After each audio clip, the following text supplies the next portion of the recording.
Umasonic.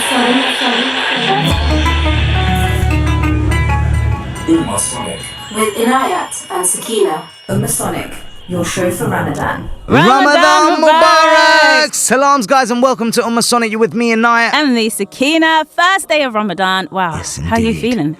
I'm feeling thirsty. I'm so thirsty, man. Just remember the reward. The ajr. We are in the studio with Dr. Imran Kauser, co-founder of Haloodies, which is a halal food brand, and the Halal Food Festival. Ramadan Mubarak. Ramadan Mubarak, thank you for having me on. Salams and welcome. How are you finding your first fast? You know, it's not too bad so far, but there's still a long way to go yet. Inshallah. You'll be giving us the top tips of how to stay healthy during Ramadan. But first, we're going to be hearing from Nicole. She's not a Muslim, but she is impressively observing Ramadan, and she has a background in nutrition. Here's her advice for a healthy month. You're locked into the sounds of Umasonic. Hi, I'm Nicole Pittman. I'm originally from San Francisco, California, and this is my second Ramadan. I'm not Muslim, but I identify with the culture. My words of advice for British Muslims in Ramadan would be, if you have any vacations, try to use a little bit of it during Ramadan. I have a friend, he lives in Nashville. He's originally from Algeria, and he's a chef. I was like, oh my gosh, how can you be a chef during Ramadan, cooking all day and not being able to eat it? It must be torture. And he said, no, well, I just took some time off work. Because part of Ramadan as well is to really slow down and just kind of be present. My other advice would be to eat as nutritiously as possible. There are a lot of foods that are traditionally eaten during Ramadan that are just junk. I mean, they're filled with like sugar and flour. You can totally fast for like more than 8 hours, probably up to 14 hours if you eat a lot of fat, so a lot of healthy fat, so that like avocados and healthy meats and things like that, olive oil and butter, and definitely watch your sugar intake. And that's going to make the whole process a lot easier. It's like a little biohack for you.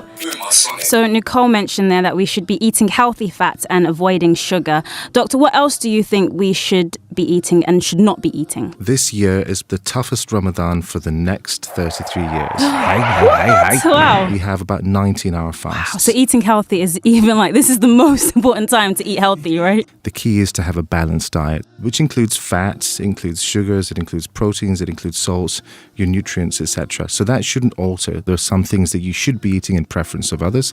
So for example, fruit, nuts, avocados, etc. in preference to fried chickens, chips, etc. Because those are what is known as healthy fats, right?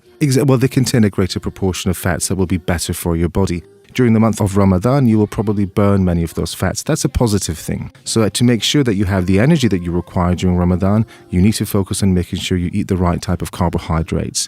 So in particular at suhoor time, eating things like porridges, cereals, bran, etc.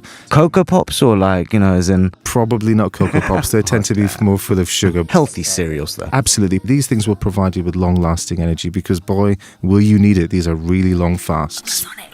Ramadan has become big business for supermarkets. I mean, in the UK, last year, Sainsbury's, Asda, Morrison and Tesco's made, can you believe it, guys? Wait for it, 100 million more during Ramadan. More, that 100 is million money, more. 100 million more. And it has become now, or it's considered to be, the third most profitable time for shopping. The most popular items sold were dates, rice and chapati flour. You know it. So look, quite heavy foods, obviously, doctor. How do we avoid actually putting on weight? The trick is to make sure you don't consume more calories when you're actually eating than you would have otherwise on a normal day. But for a lot of people, this can be very difficult to achieve because you've been fasting all day, you're starving, and you tend to overeat. This is the wrong thing, particularly overeating in fried things, samosas, fried chicken, etc. These are extremely tempting because we want them. Try and stay back.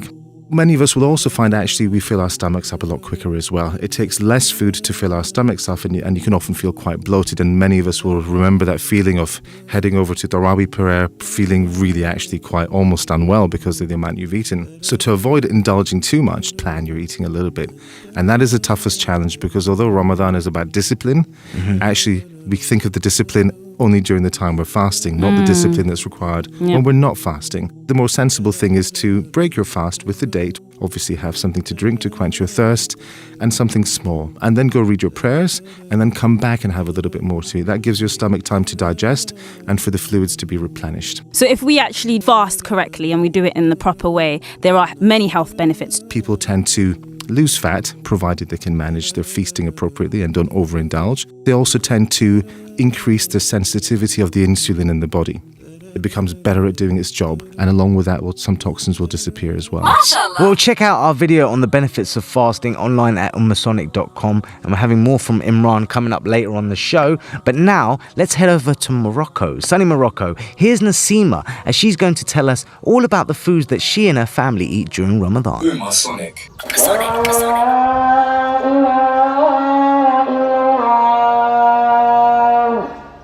I'm Nasima. I'm 22 years. My job, I'm beautician. I'm work in a spa. We like Ramadan because it's wonderful month in year. In Ramadan, we fasting all the day. We go to the prayer. We are with Allah.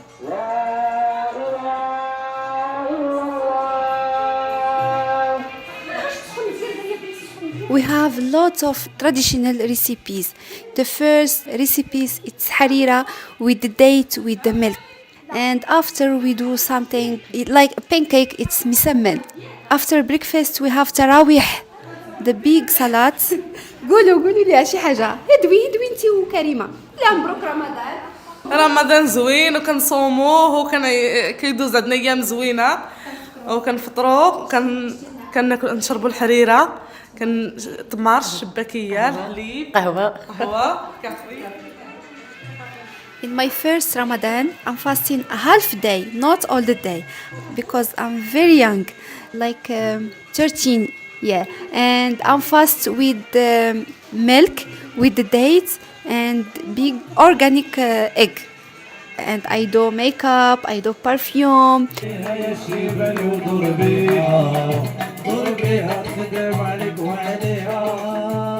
The Ramadan, it's very family.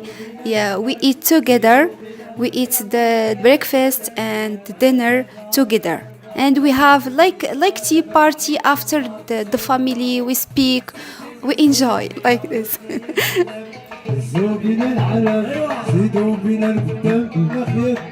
You're locked into the sounds of Ummasonic with Inayat and Sakina. So Nasima mentioned they're fasting for half a day when she was much younger. Do you think that's a good idea? It's a great idea for youngsters to build it up, to allow them to learn that discipline and also to understand what impact the fast is having on them, because they will experience headaches, they will experience loss of concentration, things that will impact them practically in their day-to-day life.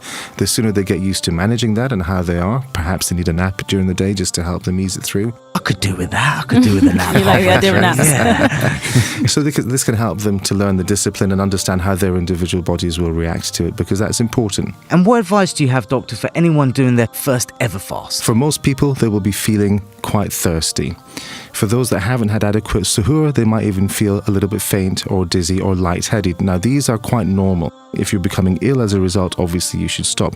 But there's simpler things that you can do to make sure that you can manage your first fast. Have a good suhoor. Yes. The second thing is make sure you don't exert yourself. Try not to stay outdoors. Try to minimize the amount of physical activity that you're undertaking. And the third thing is try not to be around people who are eating and drinking. This might be easier for some people, but more difficult, but it removes the mental stimulus if it's not in front of you. Distract yourself. Keep yourself busy with prayer, with ibadat, with doing your homework, whatever it is you happen to be doing. Keep yourself occupied, and that will help the day pass. Try not to clock check. It's very, very easy to look at the clock and say, there's only been half an hour since I looked before. These That's are very like practical torture, things. isn't it? Yeah.